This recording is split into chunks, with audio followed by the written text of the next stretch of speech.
Jujutsu Kaisen का episode number 13। इसकी बहुत रिक्वेस्ट आ रही थी कि जुजुत्सु काइसेन का वीडियो बनाओ, कंप्लीट करो सीरीज को। तो आई थॉट कि ठीक है, इसे भी धीरे धीरे करके कंप्लीट करते जाते हैं और साथ ही साथ हमारी दूसरी जो सीरीज चल रही है अभी उसे भी कंटिन्यू रखेंगे। तो ठीक है, स्टार्ट करते हैं एक्सप्लेनेशन। पिछले एपिसोड में हमने देखा था कि केंटो माहितो और यूजी के फाइट के बीच में आ जाता है और वो यूजी को माहितो के वुंड के रीजन पूछता है एंड सो ऑन।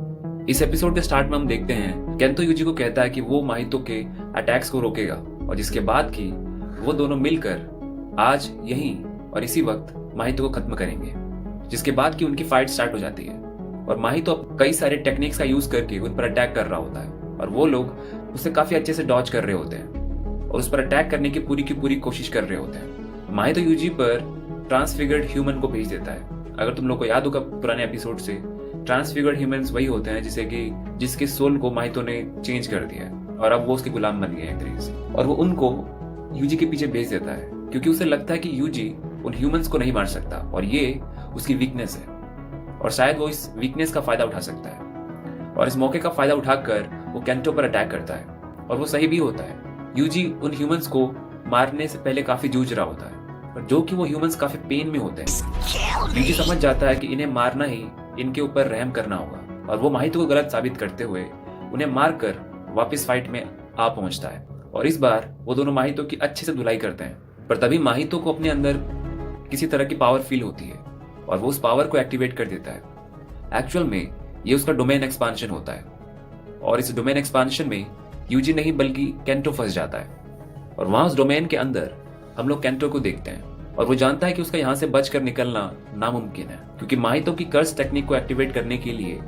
उसे बॉडी को छूना पड़ता है। पर जो कि वो लोग डोमेन एक्सपांशन के अंदर है जिसके अंदर की कोई भी अपोनेंट दूसरे अपोनेंट के अटैक्स को डॉज नहीं कर सकता, यानी कि माहितो अब उसे यहाँ पर आसानी से छू सकता है या फिर ये भी कह सकते हैं कि शायद वो माहितो के मुट्ठी में ही खड़ा है। और हमें उस वक्त पता चलता है कि केंटो भले ही एक जुजुत्सु सॉर्सरर है पर वो डोमेन एक्सपांशन यूज नहीं कर सकता क्योंकि वो ये टेक्निक को नहीं सीख पाया। जिसके बाद कि हमें एक फ्लैशबैक यानी कि केंटो का पास्ट दिखाया जाता है कि जब वो जुजुत्सु टेक छोड़कर चला गया था। जुजुत्सु सॉर्सरर्स को दूसरों की जान बचाने के लिए अपनी जान देनी भी पड़ती है और उसी के साथ साथ उसी रीजन की वजह से उन्हें दूसरों की जान लेनी भी पड़ती है और यही चीज केंटो को पसंद नहीं था और इसीलिए उसने जुजुत्सु टेक छोड़ दिया था या फिर कहूं उसने जुजुत्सु सॉर्सरर बनना उसे पसंद नहीं था। वो एक्चुअल में एक स्टॉक ब्रोकर था पर उसे वो काम जमा नहीं क्योंकि एक ऐसी लाइफ जिसमें कि दिन भर उसे पैसे के बारे में सोचना पड़ता था, उठते वक्त पैसा और बैठते वक्त पैसा, हमेशा पैसे के बारे में सोचना पड़ता था और साथ ही उसे सोसाइटी के अनफेयर ट्रीटमेंट्स को देखकर काफी अजीब और बुरा लगता था और इसीलिए उसने फैसला किया कि वो वापस जुजुत्सु टेक ज्वाइन करेगा।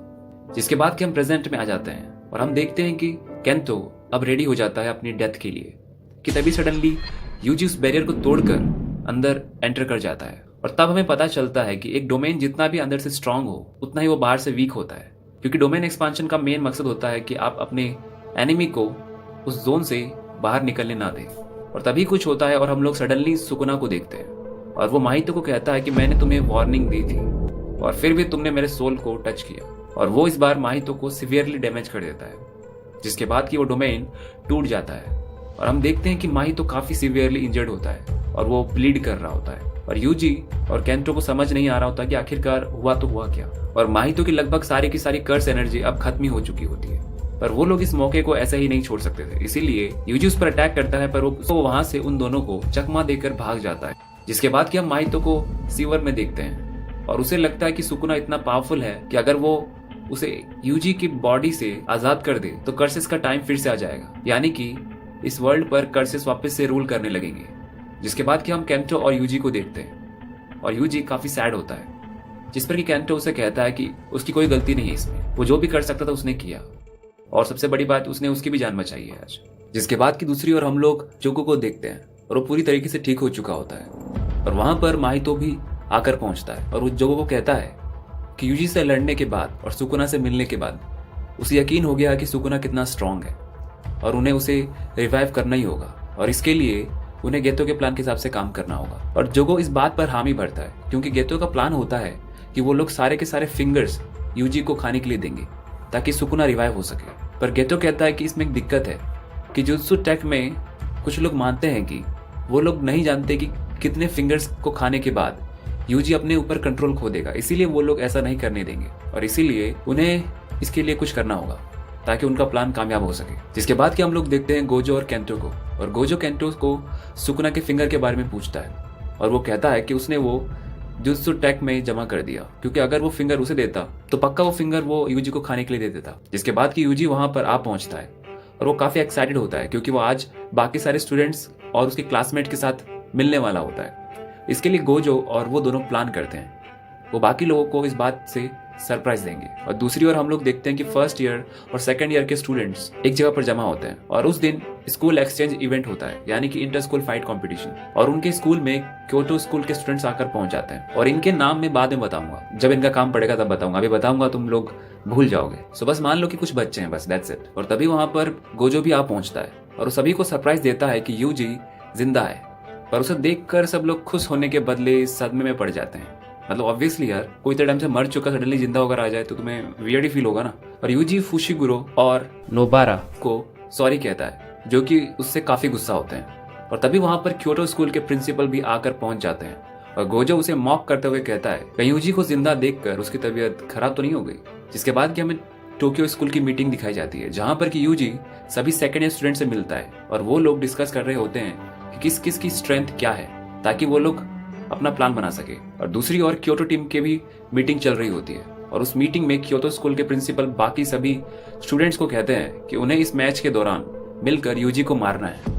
और जो कि वो एक वेसल है उसके डेथ का काउंट नहीं किया जाएगा और इसे सिर्फ एक एक्सीडेंट मानकर उन्हें छोड़ दिया जाएगा। और उनमें से तोदो वहां से चला जाता है उस मीटिंग को छोड़कर और वो कहता है कि वो वैसा ही लड़ेगा जैसा उसका मन होगा और वो किसी के ऑर्डर को फॉलो नहीं करेगा। जिसके बाद कि वो वहां से चला जाता है और वो लोग उसके बिना ही बाकी के प्लान बनाते हैं। और दूसरी ओर हम लोग गोजो और एक वोमेन को एक साथ देखते हैं और वो वोमेन एक्चुअल में क्योटो स्कूल की लीडर होती है और उसका नाम होता है इयोरी।